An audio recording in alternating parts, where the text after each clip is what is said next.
Hey there! In this video, I will show you exactly how to slow motion in an Instagram reel.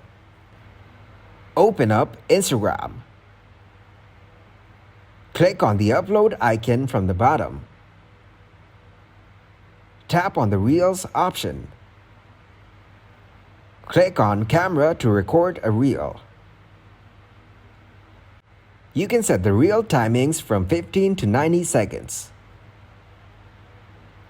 Then tap to record a video for the reel. Press Next. Now click to edit video. Tap on the video and click on the split option. Make 2 or 3 splits in the video. Then set the speed of every part of the video. Set the speed at the slowest range, then play to view the video. Click to send it for preview, then press share to post the reel.